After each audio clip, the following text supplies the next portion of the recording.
किसान भाइयों नमस्कार। कार्यक्रम कृषि दर्शन में आप सभी का स्वागत है। किसान भाइयों, कृषि के क्षेत्र को लाभकारी बनाने की चर्चा समय समय पर की जाती है। हमारी यह कोशिश रहती है कि कृषि संबंधित नवीन जानकारियों से आपको परिचित कराते हुए आपको कृषि के कार्यों में और भी अधिक सफल बनाएं। कृषि दर्शन के इन्हीं प्रयासों के साथ आइए देखते हैं खबरें खेती की और मंडी भाव।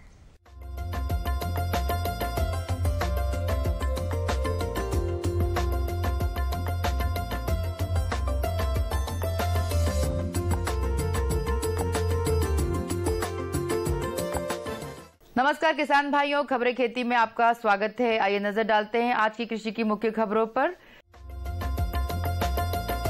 कृषि उत्पादन 50% बढ़ाने का लक्ष्य, विकास की राह पर किसान, सर्वाधिक जैविक खेती क्षेत्र मध्य प्रदेश में, गेहूं उत्पादकता बढ़ाने की सघनीकरण विधि, चने में रोग प्रबंधन, आलू में कटवर्म सुरक्षा। अब खबरें विस्तार से। कृषि मंत्री गौरीशंकर बिसेन ने कहा है कि सर्वश्रेष्ठ खाद्यान्न उत्पादन में प्रदेश को लगातार तीसरे वर्ष कृषि कर्मण पुरस्कार मिला है। गेहूं उत्पादन में प्रदेश उत्तर प्रदेश के बाद दूसरे स्थान पर है। उन्होंने कहा कि अगर प्रकृति ने साथ दिया तो हम शीघ्र ही गेहूं उत्पादन में नंबर 1 हो जाएंगे। कृषि मंत्री विगत दिनों किसान कल्याण तथा कृषि विकास विभाग का रिपोर्ट कार्ड बता रहे थे। उन्होंने कहा कि अगले 4 सालों में गेहूं उत्पादन 300 लाख टन एवं कृषि उत्पादन 50% बढ़ाने का लक्ष्य रखा गया है। इस वर्ष रबी सीजन के पहले सरकार ने प्रदेश भर में महीने भर चलने वाले कृषि महोत्सव का आयोजन किया था। इस दौरान कृषि वैज्ञानिकों एवं कृषि विभाग के अधिकारियों का दल गांव-गांव पहुंचकर किसानों से जीवंत संपर्क किया। कृषि महोत्सव के दौरान कृषि वैज्ञानिक एवं विभागीय अधिकारी यह देखकर अत्यंत खुश हुए कि प्रदेश के किसान अब खेती को उन्नत तरीके से करने लगे हैं। यही वजह है कि प्रदेश इस समय खाद्यान्न उत्पादन में देश भर में अग्रणी राज्य बन गया है। इस दौरान अधिकारियों ने पाया कि किसान उन्नत खेती की सभी आधुनिक विधियों को अपनाने लगे हैं। प्रदेश में देश के सर्वाधिक 25,82,000 हेक्टेयर क्षेत्र में जैविक खेती होती है। यह देश के कुल जैविक कृषि क्षेत्र का लगभग आधा है। यह जानकारी यहां मुख्यमंत्री शिवराज सिंह चौहान की अध्यक्षता में संपन्न कृषि कैबिनेट की बैठक में दी गई। बैठक में उर्वरकों की व्यवस्था, जैविक खेती और धान के उपार्जन पर प्रस्तुतिकरण किया गया। मुख्यमंत्री श्री चौहान ने बैठक में निर्देश दिए कि किसानों को उनकी उपज का वाजिब मूल्य मिले, इसके लिए लगातार निगरानी रखें। गेहूं की सघनीकरण विधि का एक न्यूनतम विधि है जो धान की मेडागास्कर पद्धति के समान ही है। इस विधि में कम सिंचाई की आवश्यकता पड़ती है, प्रति पौधों कल्लों की संख्या अधिक होती है, फसल गिरने की संभावना बहुत कम रहती है, प्रति पौधा दाने वाली बालियों की संख्या अधिक होती है, दानों का आकार मोटा एवं बड़ा होता है, अनाज एवं भूसे का उत्पादन अधिक होता है। सघनीकरण की प्रमुख विशेषता यह है कि इसमें कम बीज एवं पानी की आवश्यकता होती है। अधिक दूरी पर बीज बुआई या पौधरोपण की जरूरत होती है। चने की फसल को उकटा रोग से अत्यधिक नुकसान होता है। इसे उकटा या उगरा रोग के नाम से जाना जाता है। यह रोग फ्यूजेरियम ऑक्सीस्पोरम फार्मा स्पीशीज सीसेराई नामक फफूंद द्वारा होता है। इस रोग से 20 से 40% तक उपज में हानि होती है। अधिक प्रकोप होने की स्थिति में हानि 70% तक हो सकती है। यह रोग पौधों में 2 चरणों में देखा जा सकता है। पहले चरण में बुआई के 20 से 30 दिन बाद तथा दूसरे चरण में बुआई के 40 दिनों के बाद इस रोग के लक्षण दिखाई देने लगते हैं। रोगी पौधों की जड़ें अविकसित एवं हल्के भूरे रंग की होती हैं। कभी कभी एक ही पौधों की कुछ शाखाएं सूख जाती हैं जबकि अन्य हरी बनी रहती हैं। यह रोग खेत में टुकड़ों में होता है। इसकी रोकथाम के लिए गर्मियों में खेत की गहरी जुताई करके व हरी खाद की फसलें लगाना चाहिए। बीज की देर से बुआई करने चाहिए। दीर्घकालीन फसल चक्र अपनाना चाहिए। रोग रोधी किस्में बोने से भी उकटा की रोकथाम की जा सकती है। और किसान भाइयों, आज खबरें खेती में बस इतना ही। अब आप नजर डालिए आज के मंडी भाव पर और मुझे दीजिए आज्ञा। नमस्कार।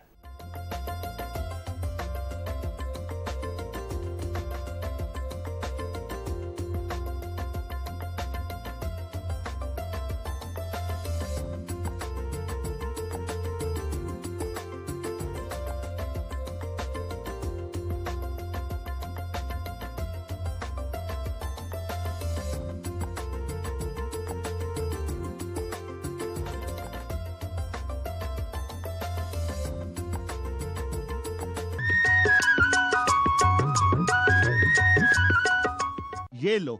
और बताओ। बस। अरे ये क्या भैया जी, बस इतनी सी रासायनिक खाद? किसानी छोड़ रहे हो क्या? किसानी नहीं, नादानी छोड़ रहे हैं। मिट्टी की जांच कराई है। अब तो लालाजी जितनी जरूरत है उतने ही उर्वरक खेत में डालेंगे। हाँ, किसान भाई आज ही अपने जिले की नजदीकी भूमि परीक्षण प्रयोगशाला में मिट्टी की जांच जरूर करवाएं और मिट्टी में पोषक तत्व, नमी व पौधे के विकास को देखते हुए केवल जरूरत के अनुसार ही पोषक तत्व डालें। और हाँ, मिट्टी में गंधक, जस्ता, बोरोन जैसे सूक्ष्म पोषक तत्वों का पता लगाना भी न भूलें। उर्वरक और जैविक खाद के सही उपयोग से भूमि का उपजाऊपन बनाए रखें, उत्पादकता बढ़ाएं, खर्चा घटाएं और बहुमूल्य विदेशी मुद्रा बचाने में भी सहयोग दें। और हाँ, धीमी गति से नाइट्रोजन उपलब्ध कराने वाले उर्वरकों जैसे नीम लेपित यूरिया को प्राथमिकता दें और यूरिया का पत्तों पर छिड़काव करें। अरे वाह, तू तो सचमुच समझदार हो गया रे। अधिक जानकारी के लिए संपर्क करें जिला कृषि अधिकारी या किसान कॉल सेंटर। अम्मा खाना दे दो ना। सबर कर गोलू, अभी दाल नहीं गली है। तू फिक्र ना कर गोलू की अम्मा, अब की बार अपनी दाल खूब गलेगी। क्या मतलब जी? अब की बार NFSM के तहत दाल की पैदावार को बढ़ाने के तरीकों को दिखाने के लिए देश में 1000 क्षेत्र चुने गए हैं, जिसमें हमारा इलाका भी आ गया है। पर इससे हमें क्या फायदा? हमें 5 एकड़ खेती के लिए खाद और कीटनाशक के अलावा बढ़िया बीजों की एक मिनी किट भी मिलेगी। इतनी दाल का करेंगे क्या जी? अरे भगवान, सरकार ने दलहन का समर्थन मूल्य भी खूब बढ़ा दिया है और इनकी खरीद का भी पूरा इंतजाम कर लिया है। इससे आमदनी बढ़ेगी और फिर हमारा गोलू अच्छे स्कूल में जाकर के कृषि वैज्ञानिक बनेगा। हाँ,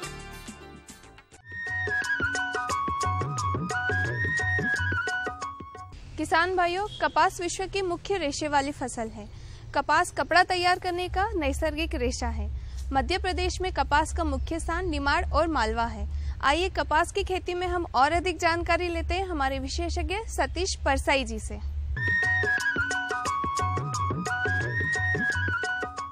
किसान भाइयों नमस्कार। कपास की फसल खेतों में आपके खड़ी हुई है और ऐसी स्थिति भी है कि कई किसान हमारे जो हैं वो अपने खेतों से कपास की फसल हटा चुके हैं और कपास के स्थान पर उन्होंने अपनी रबी फसलें लगा ली हैं। लेकिन हमारे जो कई किसान ऐसे हैं जो कपास को आगे तक बनाए रखते हैं, मार्च तक या होली तक कपास की जो है चुनाई निरंतर बनाए रखते हैं।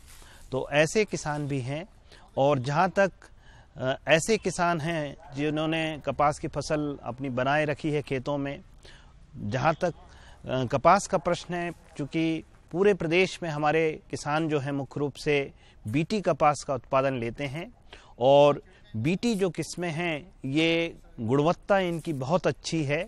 अच्छी गुणवत्ता का रेशा इनसे मिलता है। अच्छी गुणवत्ता के कारण ये किस्में जो हैं बहुत ज़्यादा लोकप्रिय हैं और पूरे प्रदेश में जहाँ तक कपास का प्रश्न है, निमाड़ अंचल में सबसे ज़्यादा कपास अपने प्रदेश में लगता है। तो पूरे प्रदेश में एक समान बीटी कपास का ही उत्पादन हमारे किसान जो हैं सामान्य रूप से ले रहे हैं। जहाँ तक कपास का चुनाई और भंडारण, दो काम इस समय मुख्य रूप से किसान भाई अपने खेतों में कर रहे हैं। जहाँ तक चुनाई और भंडारण का प्रश्न है, तो चुनाई और भंडारण में कपास में किसान भाई जो सावधानी लेना है उन पर मैं आपको थोड़ी सी जानकारी आज यहाँ दूंगा।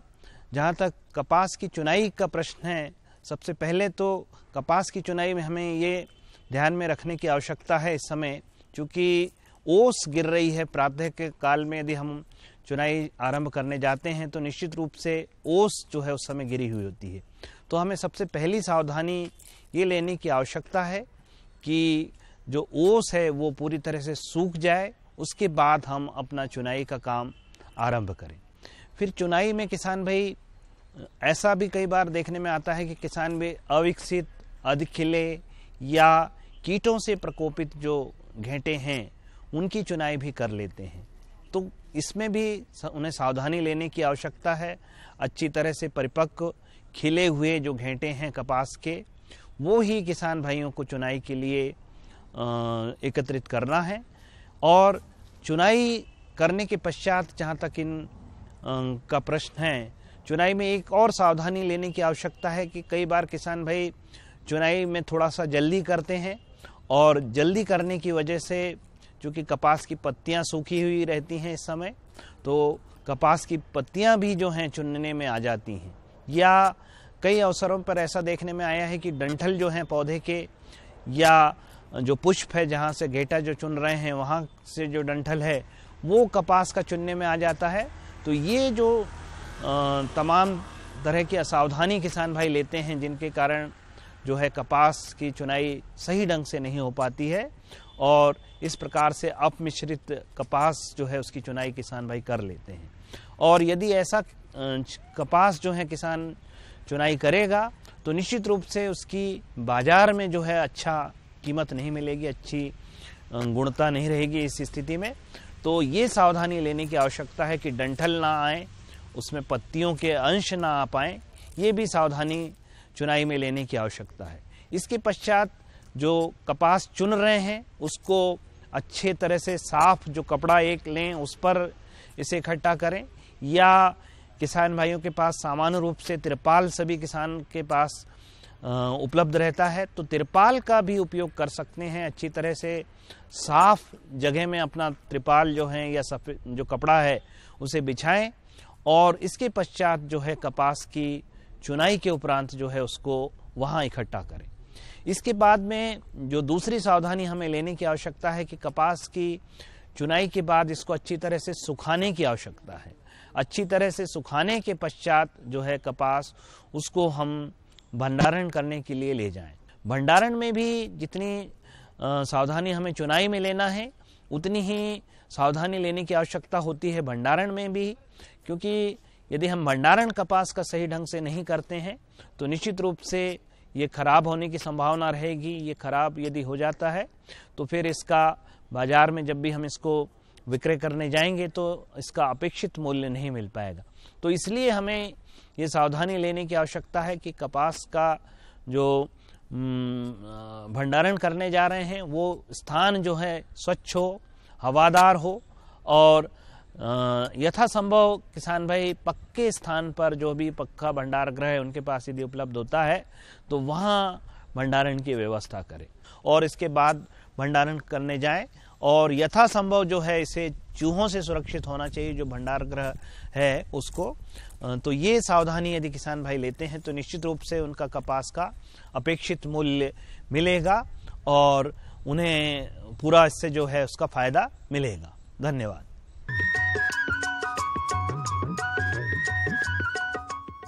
किसान भाइयों, ठंड का मौसम चल रहा है। इस समय हमें पशुओं की खास देखभाल रखनी चाहिए। दुधारू पशुओं के मौसम के अनुसार खान पान में भी कई बदलाव लाने चाहिए, जिसके बारे में हमें जानकारी दे रहे हैं हमारे विशेषज्ञ सुनील तुमोड़िया जी।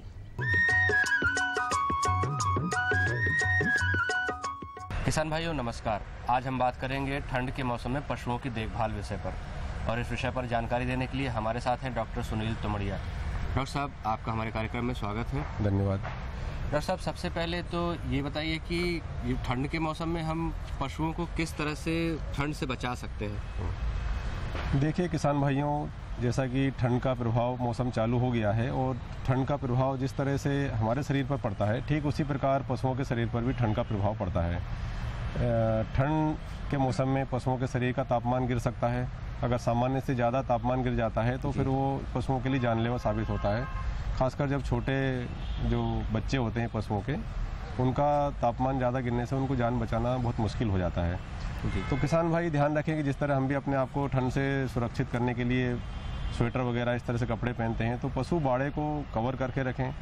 खिड़की दरवाजे जो जिनमें से हवा घुसने की संभावना रहती है वहाँ पर टाट के बोरे वगैरह लगाकर उसको बंद कर सकते हैं। और दिन के समय पशुओं को धूप के, जहाँ अगर बाड़े में व्यवस्था हो बाहर, तो वहाँ पे खोल दें ताकि थोड़ा धूप का भी उनको असर हो सके। और जब लेकिन शीतलहर का मौसम अगर होता है, जब शीतलहर चलती है तो दिन में भी कई बार तापमान बहुत ज़्यादा गिर जाता है, तो ऐसी स्थिति में अपने पशुओं को फिर घर के अंदर ही रखें, उसमें धूप में ना रखें उनको। डॉक्टर साहब, अगर ठंड का मौसम होता है तो जो पशु बीमार है उसकी देखभाल किस तरह से की जा सकती है? हाँ, चूँकि बीमार पशु है तो उसकी रोग प्रतिरोधक क्षमता वैसे ही काफ़ी गिर चुकी होती है, तो उसके लिए हमें अतिरिक्त सावधानी रखने की ज़रूरत पड़ती है। जैसे कि अगर पशु बाड़ा अगर कोशिश करें कि गीला ना रहे ताकि अगर पशु उसमें बैठता है तो उसके शरीर से उसका तापमान फिर गिरता है नीचे की नमी के कारण। जी। तो उसको सूखा रखने की कोशिश करें। पशु बाड़ा अगर पक्का है तो उसको साफ करके और उसमें हल्का सा चूना वगैरह डालकर उसको सूखा रखा जा सकता है। और कच्चा पशु बाड़ा भी है तो उसमें हम पशुओं का मल मूत्र वगैरह इकट्ठा ना हो पाए, गड्ढे वगैरह उसके पूर दें और चूना वगैरह उसमें भी डाल सकते हैं। बीमार पशु को उसके शरीर को भी ढक सकते हैं ताकि उसका शरीर का तापमान बना रहे। उसके अलावा अपन अलाव वगैरह या सिगड़ी वगैरह जलाकर भी उसको गर्मी की व्यवस्था उसमें कर सकते हैं। डॉक्टर साहब, ये देखा जाता है कि बहुत सारी समस्याएं जब पशुओं में गंदगी के कारण होती हैं, आप साफ़ सफाई का ध्यान नहीं रखते हो, उसके कारण आपका पशु बीमार हो जाता है, या ठंड के मौसम में भी ये समस्या होती है कि आदमी उतना ध्यान नहीं रखता है साफ़ सफाई का। तो साफ़ सफाई का किस तरह से ध्यान रखना चाहिए और क्या प्रभाव होते हैं, क्या समस्याएं आती हैं अगर हम साफ़ सफाई नहीं रखते हैं पशु बाड़े में ठंड के मौसम में खास तौर से? ठीक है, साफ़ सफाई का तो अपना अलग ही महत्व होता है। अक्सर हमने देखा है कि किसान भाई पशु बाड़े में जो उनका गोबर वगैरह होता है उसी को वहीं पर वो इकट्ठा कोने में कहीं इकट्ठा कर देते हैं। जी। तो सबसे पहले तो मैं कहना चाहूँगा कि उस गोबर या मलमूत्र का जो भी इकट्ठा होता है उसको पशु बाड़े से थोड़ा दूर जो घूरा वगैरह बनाते हैं उसमें डालें नियमित रूप से। ऐसा नहीं कि सप्ताह में एक दिन डाल रहे हो बाकी दिन वहीं इकट्ठा रहता है, क्योंकि उससे जो गैस उत्पन्न होती है वो उससे मक्खी मच्छर वगैरह को आकर्षित करती है और शुद्ध ऑक्सीजन भी पशुओं को नहीं मिल पाती है। और नियमित रूप से पशु बाड़े की साफ़ सफाई होना बहुत ज़रूरी है। पशु बाड़े को सूखा रखें, दरवाजे दिन के समय उसके खोल के रखें ताकि हवा का आदान प्रदान हो सके और पशु जो बाड़ा है वो सूखा रह सके और सांस से निकलती है और मलमूत्र से भी तो वो इकट्ठी हो जाती है तो वो बाहर निकल जाए। तो सफाई अगर रखेंगे तो कई प्रकार की बीमारियाँ अपने आप दूर हो जाएंगी पशुओं की। डॉक्टर साहब, मौसम ऐसा है तो इस मौसम में खान पान का भी ध्यान हमें रखना होता है, तो पशुओं को भी हम चारा कैसा दें इस मौसम में, उसके बारे में भी कुछ बताएं। हाँ, ये अच्छा आपने प्रश्न किया। सबसे पहली बात तो ये कि ठंड के मौसम में चूँकि पशु पानी बहुत कम पीते हैं, लेकिन पानी की ज़रूरत उतनी ही होती है पशुओं को जितनी की गर्मियों के मौसम में होती है। खासकर इस मौसम में डिहाइड्रेशन के चांसेस बहुत ज़्यादा बढ़ जाते हैं, त्वचा उनकी शुष्क हो जाती है ठंडी हवाओं के कारण। तो साफ़ स्वच्छ पानी पशुओं का हमेशा उपलब्ध रहे, इस बात का किसान भाई विशेष ध्यान रखें। अक्सर किसान भाई ये गलती करते हैं कि ठंड का मौसम है अब तो दिन में एक ही बार पानी चल जाएगा। इस मिथ्या को दूर करें और उसको दिन भर मतलब जब भी 2-3 बार दिन में पानी ज़रूर दें। और चारे के लिए किसान भाइयों ने चूँकि सितंबर अक्टूबर में बरसीम वगैरह ये जो हरा चारे के लिए किसान भाई बोवनी कर देते हैं, उनको दाना है, खली वगैरह है, दूध के हिसाब से प्रति किलो कितना दूध दे रहा है, उसका शरीर का वजन कैसा क्या है, उस हिसाब से उसको अलग से खली और दाने की व्यवस्था करें पशुओं। डॉक्टर साहब, जैसे भी आपने कहा कि दुधारू पशुओं को चारे के लिए अलग से व्यवस्था करनी चाहिए, तो इनकी देखभाल के लिए सबके दुधारू पशु हैं या जो नवजात बच्चे होते हैं? हाँ, एक तो क्या है कि जो पशु गर्मी में से नहीं आए हैं बारिश के मौसम में या पहले, तो उनके लिए एक तो उनको कृमिनाशक दवा तो वैसे अपन सभी पशुओं को साल में 2 बार तो देना ही चाहिए। तो इस मौसम में बारिश के बाद भी कृमिनाशक दवा की गोली या उसका जो तरल आता है वो उसके पशु चिकित्सक से सलाह लेके कितना देना है पशु को, उतना एक बार सबको ज़रूर दे दें। जो नवजात बच्चे हैं उनको भी कृमिनाशक दवाई दे दें। अक्सर भैंस के जो बच्चे होते हैं वो कृमियों के कारण उनकी संभवतः सबसे ज़्यादा मृत्यु होती है।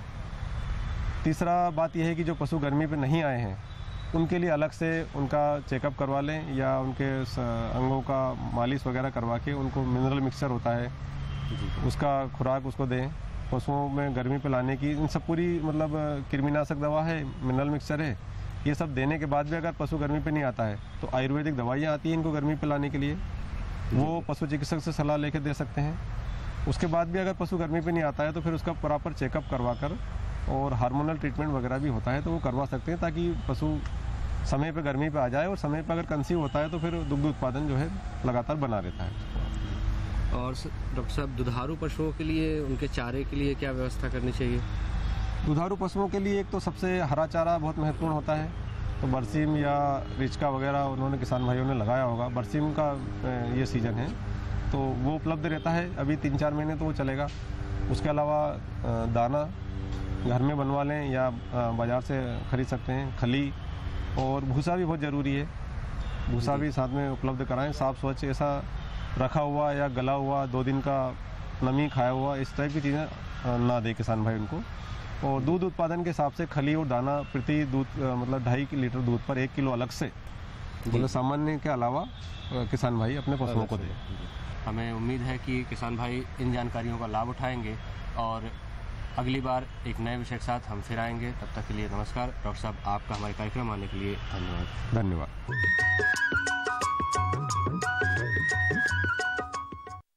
शिवपुरी गांव के फकीर बाबा का बड़ा था प्रताप। सब कहते बाबा तकदीर बदल देते आप। वो खेती करने की ऐसी बातें बताते जिनसे फसलों के ढेर लग जाते। पर एक दिन फकीर बाबा का खुल गया राज। किसान कॉल सेंटर से जानते थे वो उन्नत खेती की हर बात। खेती से जुड़ी कोई भी समस्या हो तो किसान कॉल सेंटर से खेती के विशेषज्ञों की सलाह पाइए। तुरंत उसी समय अपनी ही भाषा में बात करके खेतीबाड़ी से जुड़ी किसी भी सलाह या सवाल के लिए मुफ्त नंबर मिलाएं 1800-180-1551। खुशबू की फुहार में, स्वाद की बहार में, तरक्की की तानों में, खिलती मुस्कानों में, हरे भरे पौधों में, बड़े बड़े सौदों में, मधुर भिनभिनाहट में, खुशियों की आहट में। NHM बागवानी मिशन, हमारी चाहत, आपकी मुस्कुराहट।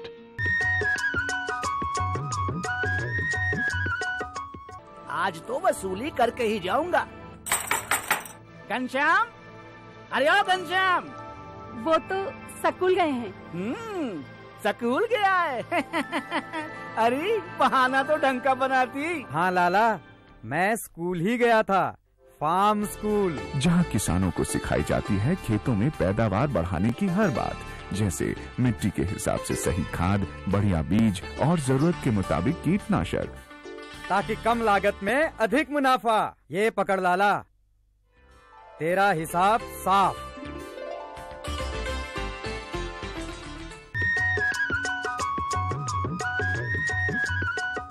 किसान भाइयों, हमें पूरा विश्वास है आपको हमारा ये कार्यक्रम जरूर पसंद आया होगा। इस कार्यक्रम को लेकर आपके मन में जो भी विचार है आप हमें इस पते पर भेज सकते हैं। हमारा पता है कार्यक्रम कृषि दर्शन, द्वारा निदेशक, कमरा number 4, Doordarshan Kendra Shyamla hills, Bhopal. Pin code है 462013। तो अगले अंक में आपसे फिर मुलाकात होगी। तब तक मुझे दीजिए आज्ञा। नमस्कार।